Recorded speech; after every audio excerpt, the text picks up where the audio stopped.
Welcome to this tutorial on the use of the graduated filter in Lightroom.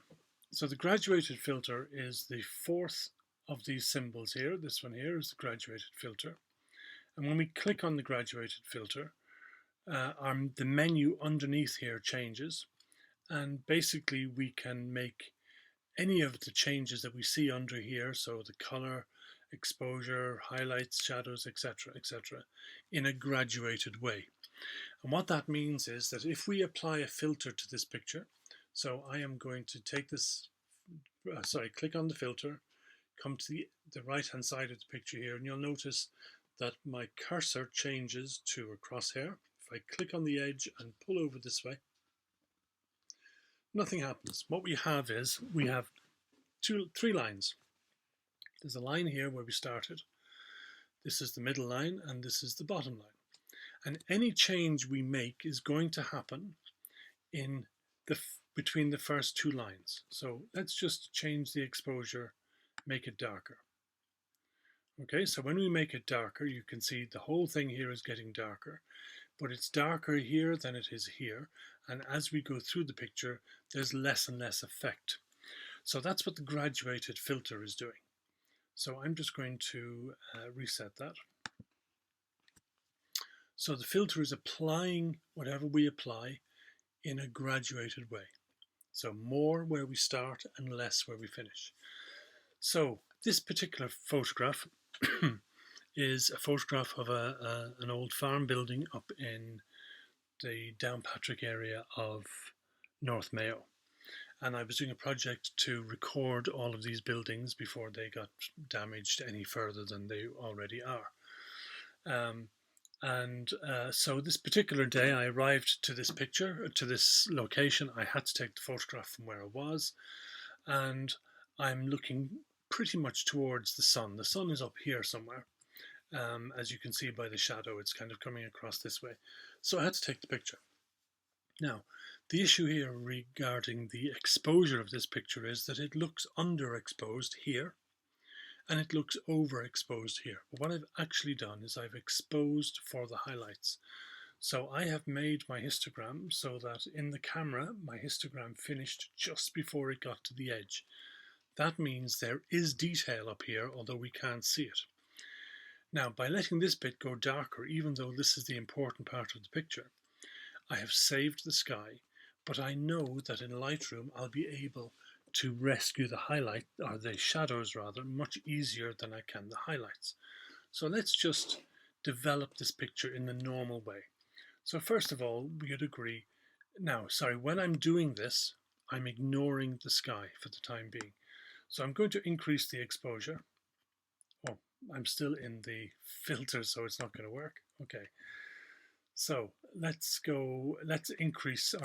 develop this picture in the normal way. So the first thing I'm going to do, I'm only looking at the shed. Remember, I'm going to ignore the sky. So I'm going to increase the exposure by maybe a stop and a half. Okay, now the shed looks good. We can see all the details in the shed. I'm going to do the usual that I do with most of my pictures, which is reduce the highlights, increase the shadows a little bit, and then we'll up the whites a tiny bit, and we'll bring the blacks down until we can see a black which is there.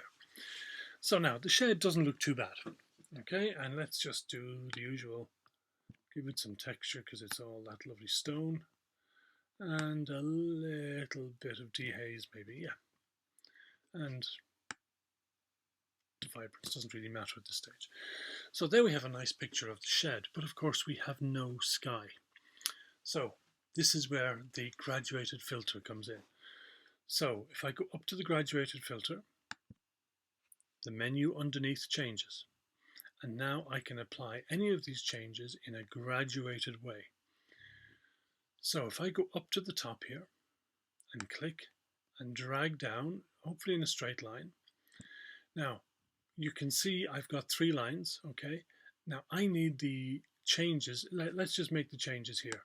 So if I underexpose, okay, you can see that it's happening up here, but it's not happening as much down here. I'm going to bring that right down. So now the sky is changing all the way down. It's getting darker from the top. And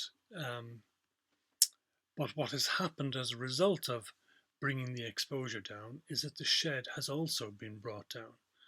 But the shed is a shadow area, and this is the big advantage of doing this in Lightroom, is that, you know, if you have trees or buildings that are breaking the horizon, you can deal with that quite easily, because all we have to do is go down to the shadows and push up the shadows, because it's a shadow area, isn't it? It's a darkish area. I'm going to pull them up to about there. And that looks pretty good to me already. Now we can, of course, also take down the shadow, the highlights rather, if we want to. Let's do that.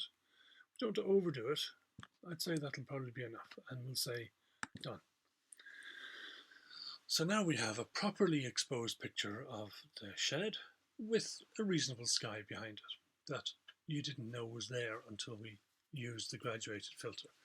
Now there are other problems with this picture because of the circumstances in which it was taken. We've got a couple of black marks on the edge here, and we've got a great big bit of flare here because the sun is, you know, because of where the sun is, we've got flare. So we'll just crop that. So we're just going to do something like this. That might be going a little bit too close. It is going to be too close because there's some stone steps there that we'd probably want to keep as part of the features of the house. So there you have it. And that's us using the graduated filter to darken the sky but bring back the shed.